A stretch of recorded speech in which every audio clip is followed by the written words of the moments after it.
Buenas tardes a todos. Me ha encantado escuchar las intervenciones anteriores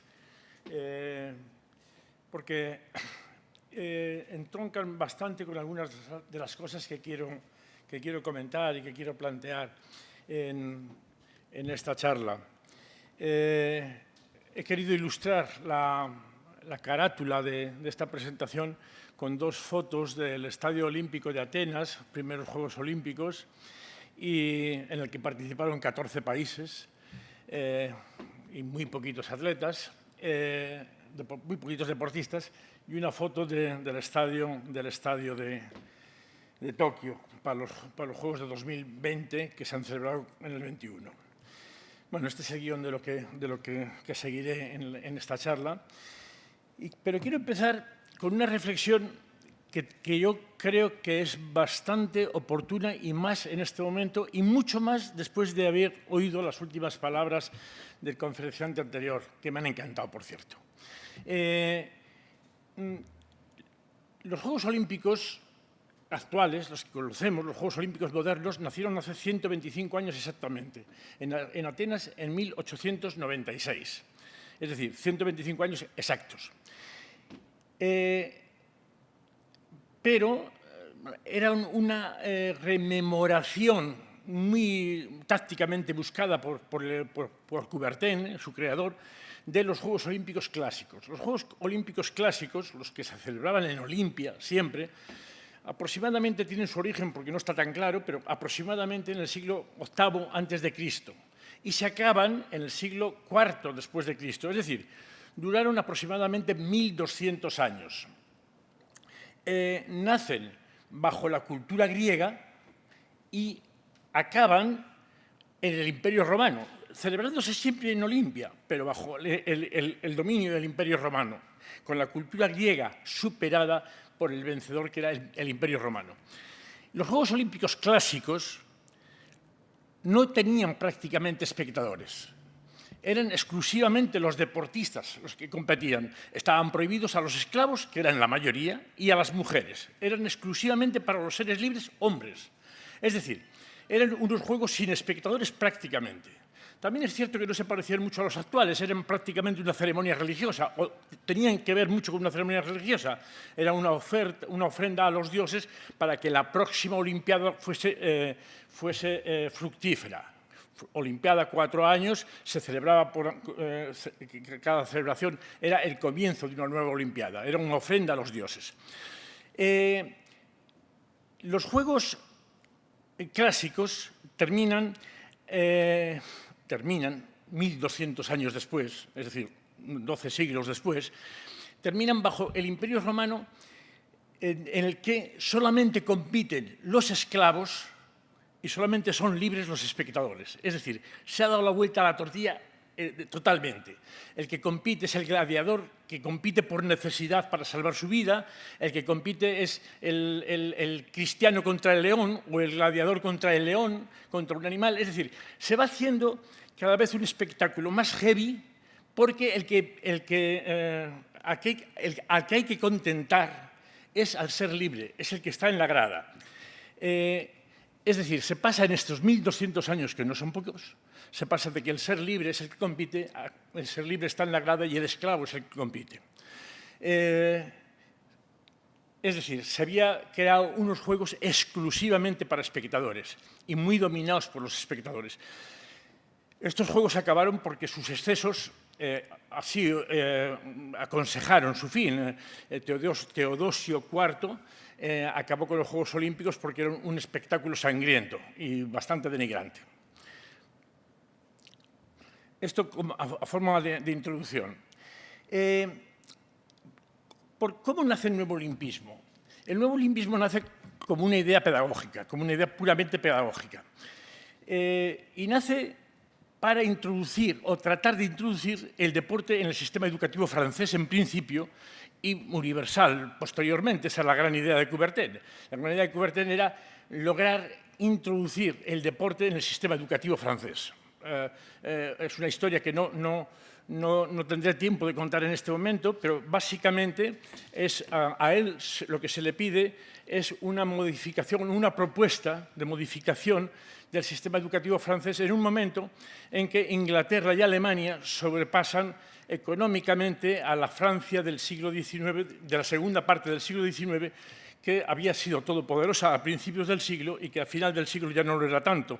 Y como siempre que las cosas no van demasiado bien, se echa la culpa al sistema educativo. Pues en Francia pasaba lo mismo. Y en aquel momento a Coubertin se le pide una remodelación del sistema educativo francés.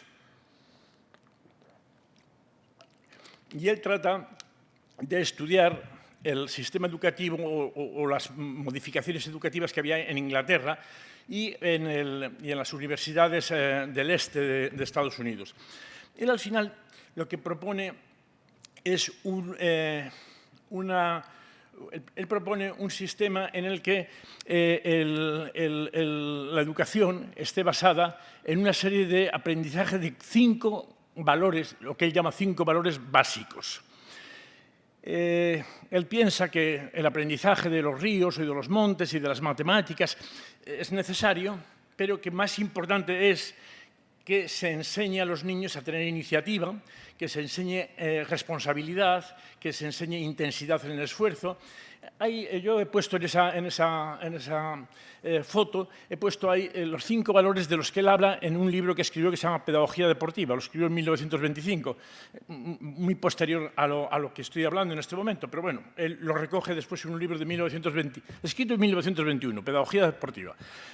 Él propone, por tanto, algo que no era fácil de llevar al sistema administrativo, a la educación francesa, y que le cuesta mucho, porque le cuesta mucho convencer a la administración de que se haga un cambio profundo en el sistema.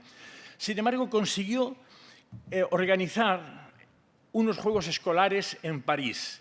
Unos Juegos Escolares en París que en principio solamente afectaban a los colegios de los dominicos, porque se encontró con el padre Didon, un dominico que acepta la propuesta pedagógica de Pierre de Coubertin y monta unos Juegos Escolares en París solamente de colegios de dominicos. Posteriormente se unen algunos otros colegios privados, la enseñanza era privada y masculina exclusivamente, se unen algunos colegios privados más y montan los primeros, segundos, terceros Juegos Escolares en París. Pero aquello iba demasiado lento. Hay que tener en cuenta que a finales del siglo XIX, en Europa continental, funcionaban las escuelas de gimnasia, pero no el deporte de competición. El deporte de competición existía casi exclusivamente en Inglaterra y en Estados Unidos, en las universidades del este de Estados Unidos. En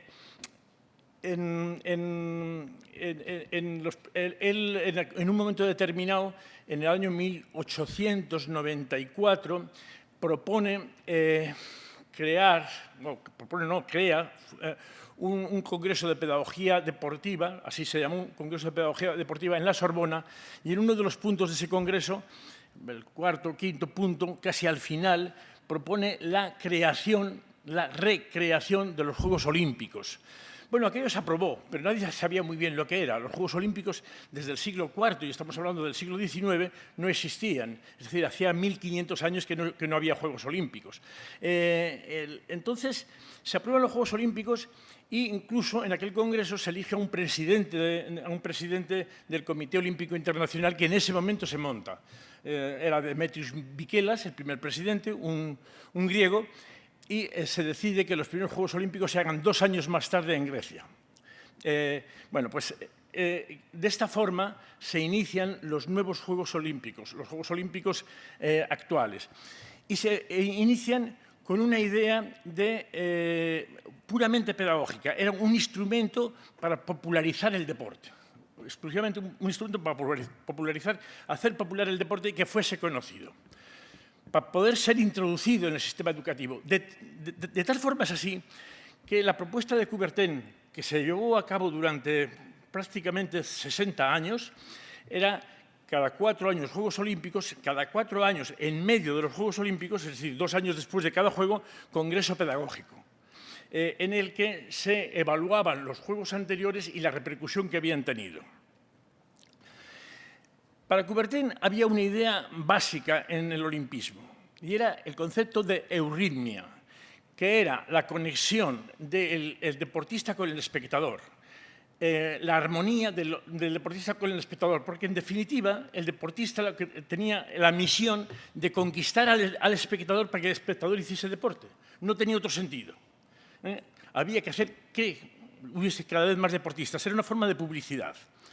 Bueno, él después lo adorna con una serie de cosas. Por ejemplo, él siempre pensó que los Juegos Olímpicos clásicos habían durado tanto tiempo por su idea de religiosidad, por su idea de trascendencia, por su idea filosófica detrás de los Juegos, y eso es lo que, a esas ideas de tregua, de paz, de la bandera olímpica, etcétera, son ideas que tratan todas ellas de hacer un poco más trascendente la idea pedagógica. El concepto del amateurismo en los Juegos Olímpicos es muy curioso, sobre todo cuando se lee a Coubertin. Nosotros hemos considerado profesional al que cobra, amateur al que no cobra. La idea es un poco más compleja para él. No se trata de cobrar o no cobrar, sino de para quién actúas. Si actúas para ti mismo o actúas para otro. Eres un profesional si el objeto de tu acción es el espectador. Eres un amateur si el objeto de tu acción eres tú mismo. Es decir, el deportista tiene que actuar para sí mismo. De hecho, el tema de la representación por países nunca le gustó demasiado. El deportista se representaba a sí mismo. Es cierto que los países, la representación de países le ayudó mucho a difundir la idea. Pero el tema de la representatividad era algo que no le gustaba demasiado. Y el concepto de amateur era para él importante, pero en el sentido de actuar para mí mismo y representarme a mí mismo como deportista y no a nadie. Ciertamente ahora los deportistas con las selecciones nacionales, etcétera, teóricamente representan a sus federaciones, a entes privados. En los Juegos Olímpicos el tema queda un poco más difundido, más difuminado, porque representan a su Comité Olímpico Nacional, desfilan bajo una bandera de cada país, queda un poco más difuminado. Ciertamente son elegidos por sus federaciones, con unos mínimos, etcétera, pero es un poco más difuminado. El ideal del amateur es aquel que no representa a nadie, sino a sí mismo, en la filosofía de Coubertin. Bueno, continúo un poquito más. En el año 1912 se celebraron los quintos Juegos Olímpicos. Primero fue Atenas, después fue París en 1900, después fue en 1904 San Luis en Estados Unidos, después fue en 1908 los primeros Juegos Olímpicos de Londres, que es la única ciudad que ha tenido 3 Juegos Olímpicos. Pero los primeros grandes Juegos Olímpicos de verdad son los de 1912, los de Estocolmo. Fue un salto espectacular en la cantidad de espectadores, en la cantidad de países que participaron. Fueron los primeros grandes y en los primeros que se empezó a ver una idea de gigantismo. Empezaron a asustar un poquito a los promotores de la idea.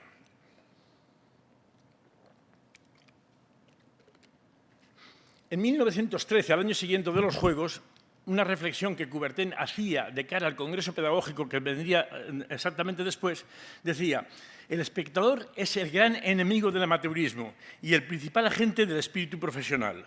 Desempeña un papel menor e impotente. Son frases textuales de Coubertin.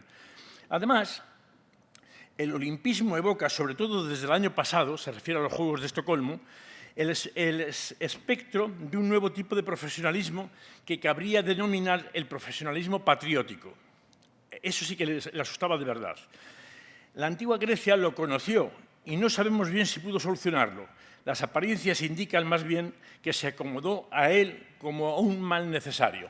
Considera la representación esa y como un mal del olimpismo. Unos cuantos años después, bastantes años después, en 1928, Coubertin ya era bastante mayor y ya había dejado, ya no era el presidente del Comité Olímpico Internacional, lo fue desde 1900, desde los segundos Juegos Olímpicos, desde 1900 hasta 1925.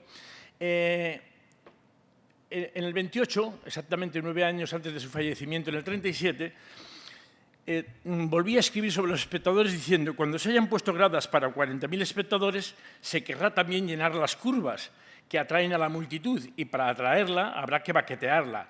Y para legitimar este baqueteo habrá que lograr números sensacionales. Estaba claramente aludiendo a los excesos del deporte romano que acaba con los juegos. Es decir, terminaremos haciendo lo que sea para contentar a los espectadores. Y esto es un problema. Esto es, ya digo, pocos años antes de su muerte y ya fuera del Comité Olímpico.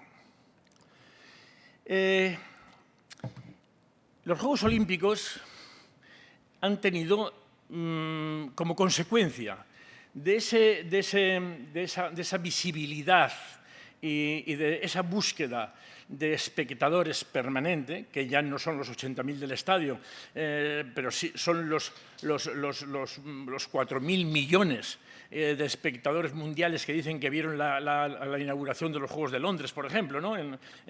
Por televisión. Bueno, buscar los miles de millones de espectadores incluso, pues hemos tenido una serie de Juegos Olímpicos totalmente seguidos que han tenido situaciones que siguen teniendo, pero que ya no son tan nítidas quizás como lo fueron.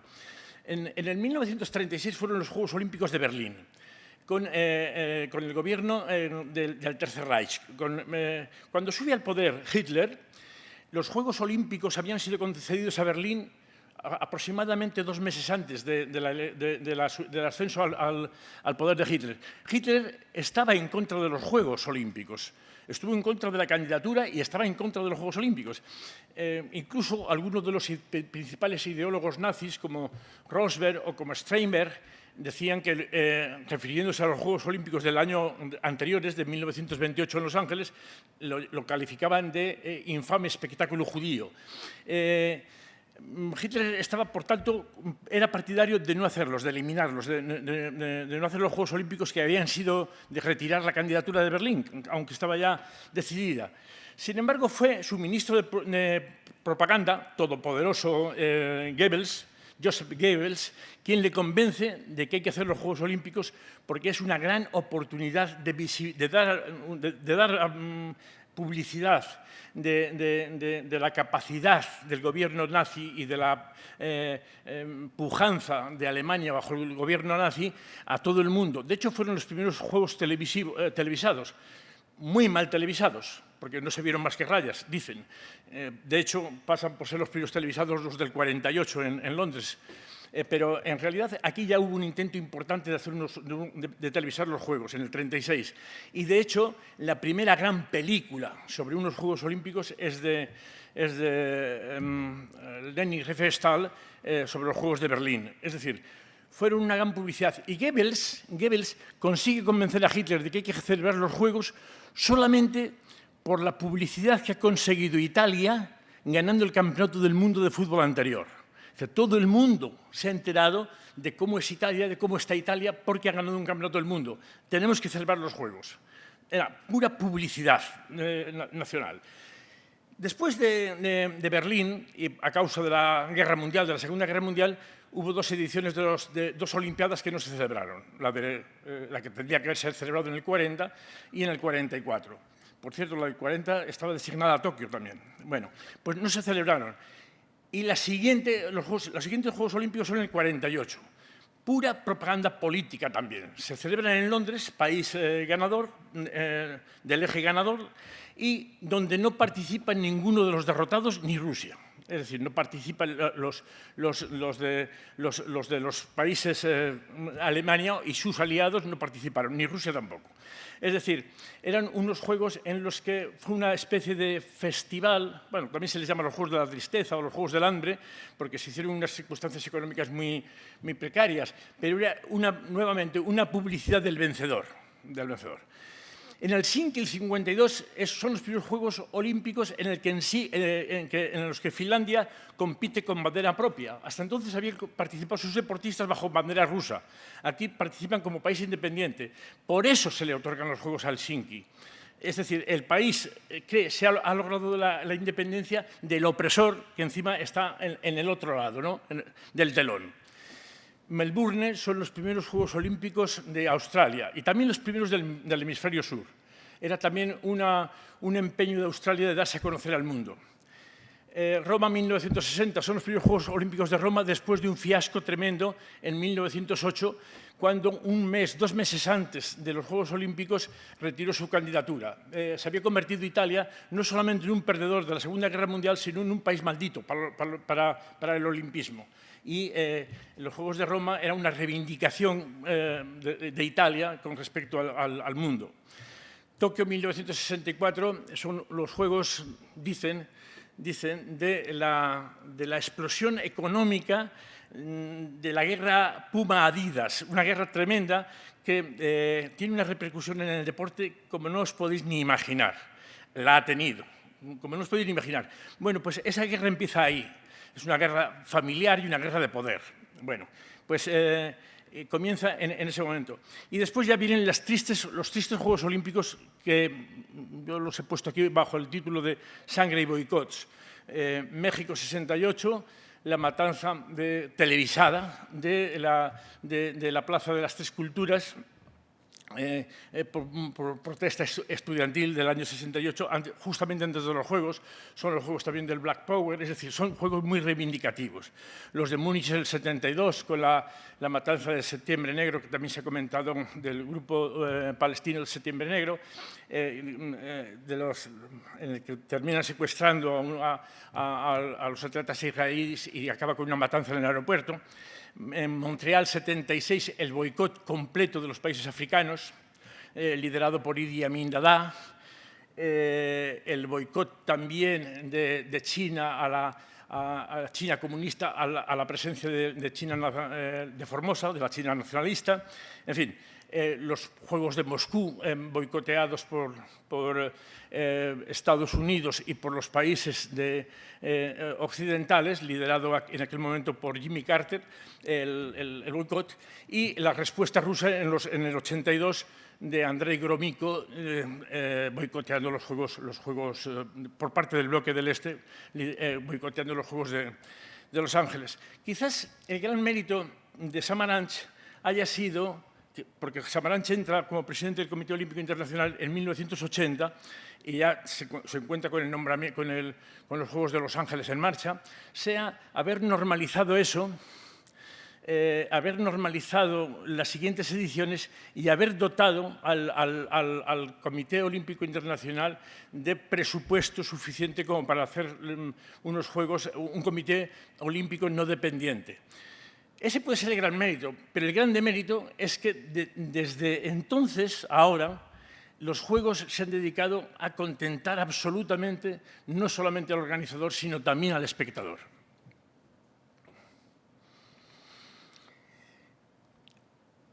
Un punto que quería destacar, lo han hablado también Sergio Seoane, Peña también, es lo que hemos llamado la inestabilidad mental en un momento determinado de algunos deportistas. Yo lo he representado aquí con 3 casos totalmente diferentes.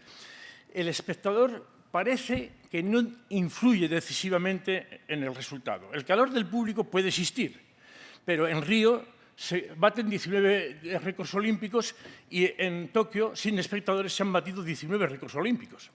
Perdón, entre olímpicos y mundiales. Es decir, se han batido los mismos récords con espectadores que sin espectadores. Como espectador de los Juegos, bueno, yo he visto lo que he visto, pero, por ejemplo, en balonmano, que es el deporte que más he seguido, yo no he visto una merma de la calidad porque no haya espectadores en los estadios. He preguntado a algunos técnicos de baloncesto, sobre todo, y me dicen que no han notado una baja calidad en los Juegos por la falta de espectadores. Evidentemente, en natación y en atletismo el nivel se ha mantenido. Es decir, el espectador no es tan importante de cara al resultado. El final de la Liga del año pasado de fútbol aquí, que fue un final trepidante, a falta de 2 o 3 jornadas había 4 equipos que podían quedar campeones de Liga, sin espectadores. No restó, sin espectadores directos, me refiero, claro, no restó gran calidad. Sin embargo, sí se ha evidenciado los problemas que han generado o que genera un exceso de responsabilidad. El caso de la gimnasta norteamericana, que bueno, ha puesto de manifiesto un problema que ya no era nuevo, por supuesto. El caso de Osaka, de la tenista japonesa, que ya se había retirado en Roland Garros, pero que aquí hace algo parecido, porque no puede con la responsabilidad en un momento determinado, y así lo dice además. O el caso, para mí muy paradigmático, de dos atletas que se niegan a competir por la medalla y que aceptan una propuesta de ser los dos oro, pues porque... ¿Por qué? No lo sé. A mi juicio, por miedo a competir. Porque en realidad el reglamento, y aquí algún juez de atletismo tenemos en la sala, el reglamento dice que no puede darse esa situación de empate, que tiene que haber un ganador. Es decir, pueden seguir saltando hasta que haya un ganador, pero deciden que no. No sé exactamente por qué. También creo que es un exceso de responsabilidad en un momento determinado, no lo sé. Los dos saltadores de altura, el catarí y el italiano.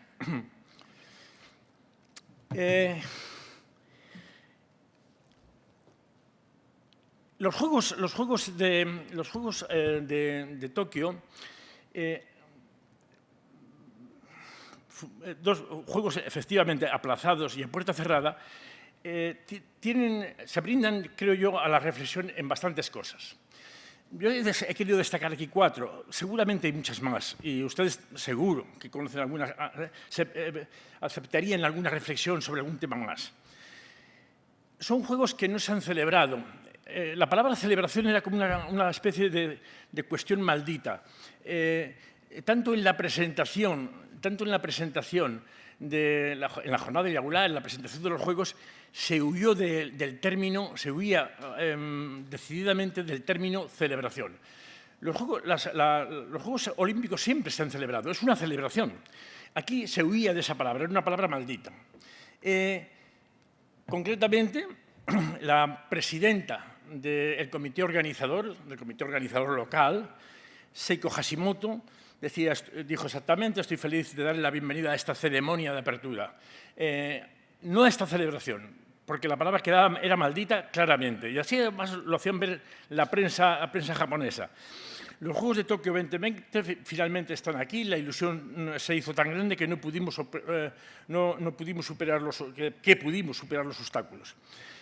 Huyendo de la palabra, hoy es un momento de la esperanza, etcétera, etcétera, dice Thomas Bach, que también huye, el presidente del Comité Olímpico Internacional, que también huye de decir celebración. Y, bueno, el emperador japonés declaró el inicio del 32ª edición de las Olimpiadas, de la 32ª edición de las Olimpiadas, no de la celebración de la olímpica.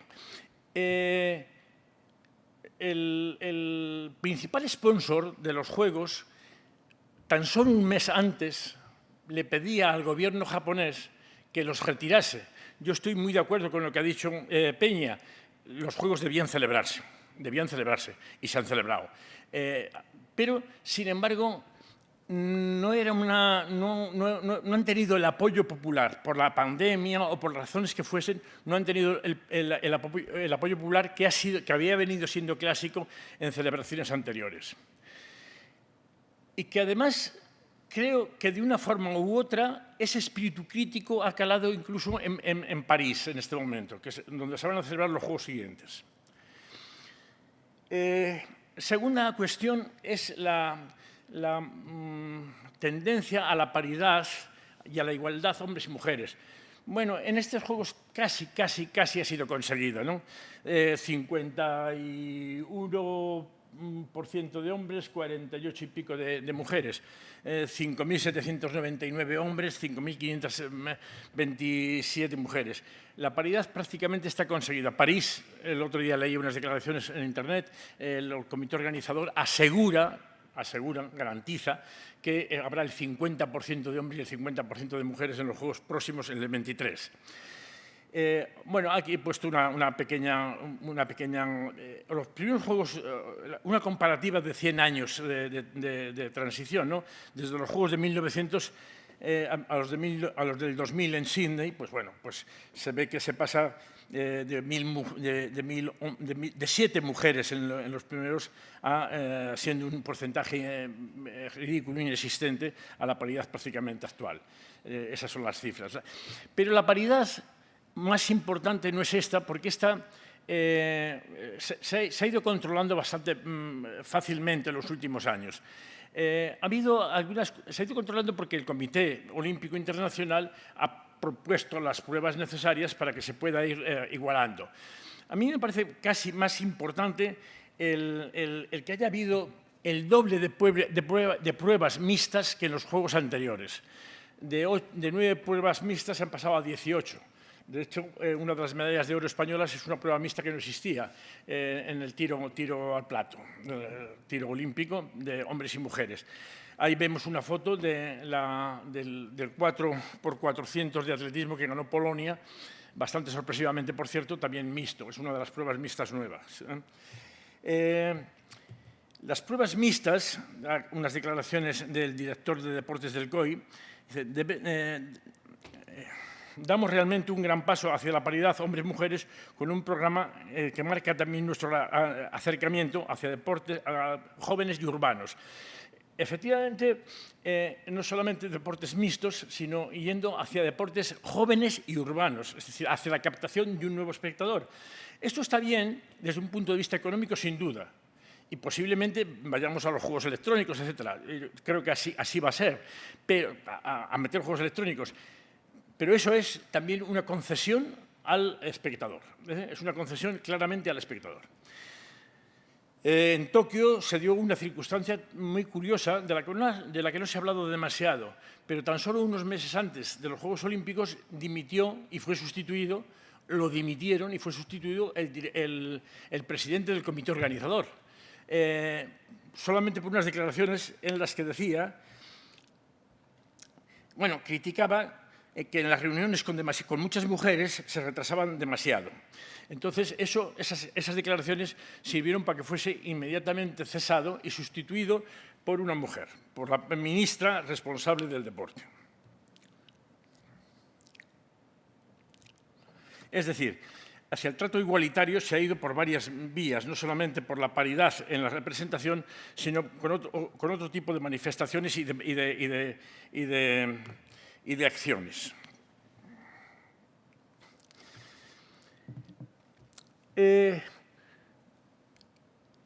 La relación del medallero con la evolución social del deporte, y no sé si me estoy expresando demasiado bien, también me parece curiosa. Las medallas cada vez van a ser más caras. ¿Por qué? Pues, bueno, más caras. Primero, porque la igualdad en el deporte se consigue cada vez que los países emergentes evolucionan en deporte.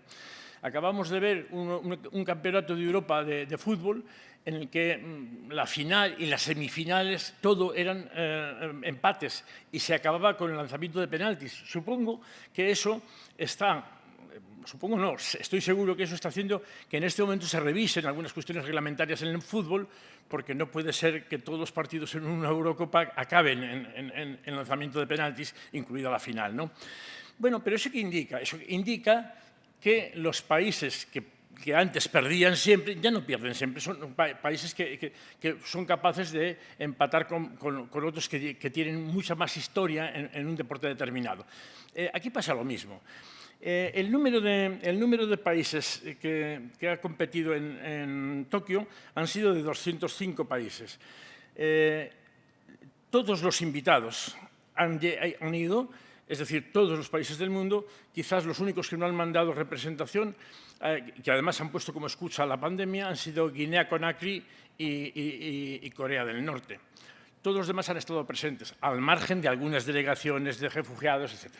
Bueno, es decir, el número de países se ha multiplicado desde comienzos del siglo pasado, en estos 120 años, se ha multiplicado por 10, por 9,7. Y el número de deportistas también se ha multiplicado por 10, aunque en los últimos años se mantenga estable. Mientras que el número de medallas se ha multiplicado por 4. Es decir, cada vez es más complicada la medalla. El número de países con medalla se ha multiplicado por 5. Cada vez son más países los que tienen medalla. En este caso ha habido 93 países que han conseguido alguna medalla. En los primeros Juegos Olímpicos o en los segundos Juegos Olímpicos, los de París 1900, de cada 4 deportistas, 1 se llevaba medalla. Ahora se lleva medalla 1 de cada 11. Medalla no de oro, medalla. 1 de cada 33 va a tener un oro, 1 de cada 33 va a tener una plata y 1 de cada 33 va a tener un bronce. Es decir, se ha complicado progresivamente. Y se complicará más aún a medida que vayan progresando el nivel de los países emergentes.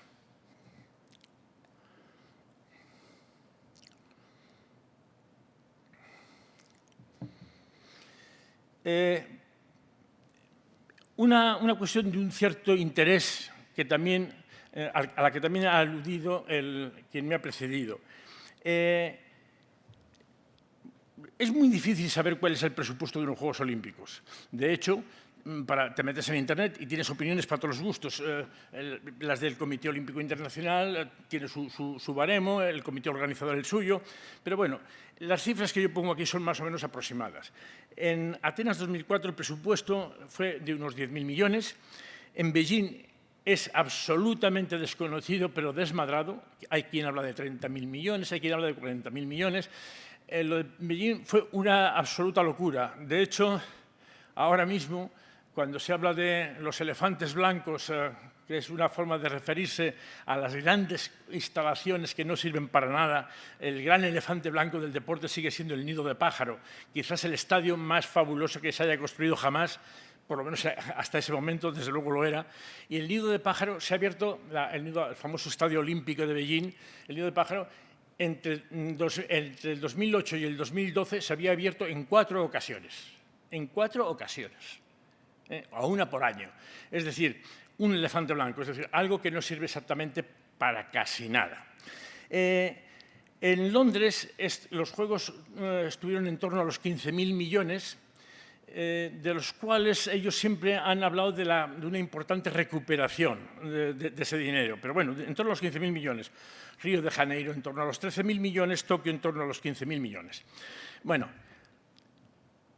todos han partido de un presupuesto mucho más bajo y han terminado donde han acabado. Por eso es muy difícil saber cuál es su presupuesto real.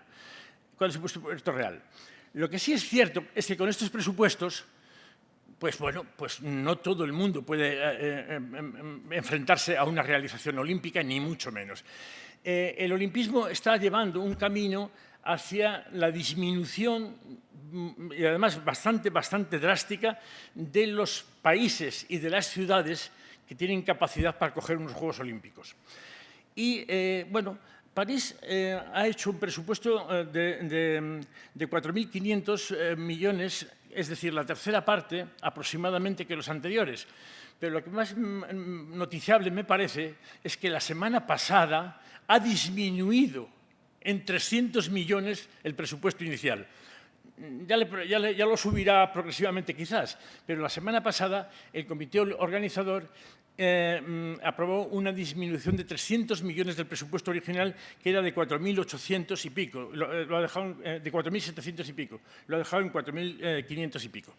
Es decir, ha disminuido el presupuesto. ¿Y por qué lo ha disminuido?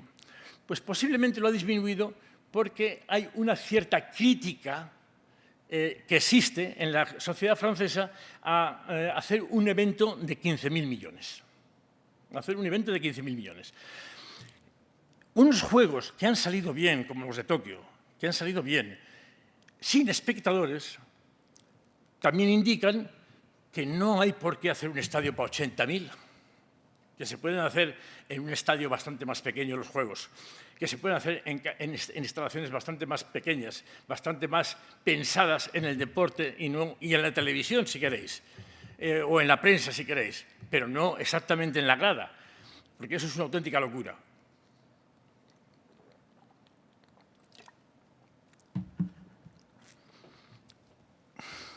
Sin embargo, ahora mismo las ciudades que tienen concedidos unos Juegos Olímpicos, París tiene los habitantes que tiene, una salvajada.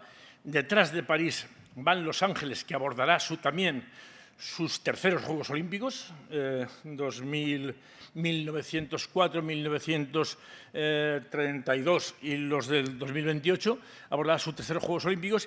Y Brisbane. Brisbane es la tercera ciudad de Australia, que es una ciudad también de 3 millones y pico de habitantes. Es decir, la tendencia sigue siendo que solamente ciudades de ese tamaño y de ese volumen de población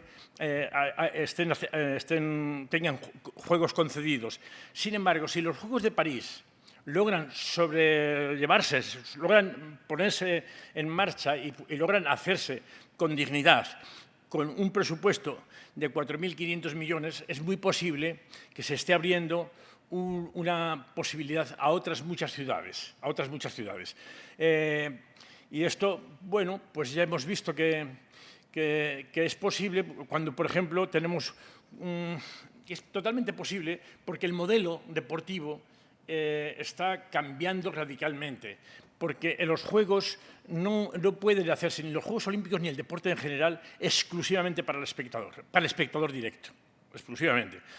El que el Eibar haya estado 6 años seguidos en primera división con un estadio de 6.000 espectadores, pues indica algo. Que un pueblo como Villarreal tenga un equipo de fútbol que sea campeón de la Europa Liga, indica algo. Villarreal, el pueblo de Villarreal, el ayuntamiento de Villarreal, tiene exactamente la tercera parte aproximadamente del presupuesto que tiene el equipo de fútbol. El equipo de fútbol tiene 3 veces más de presupuesto que el ayuntamiento. El Eibar también tenía el doble de presupuesto que el ayuntamiento. Y esto es un caso único en todas las ligas europeas. No existen más que esos 2 casos. Por mi parte, nada más, excepto agradecerles su atención. Muchas gracias.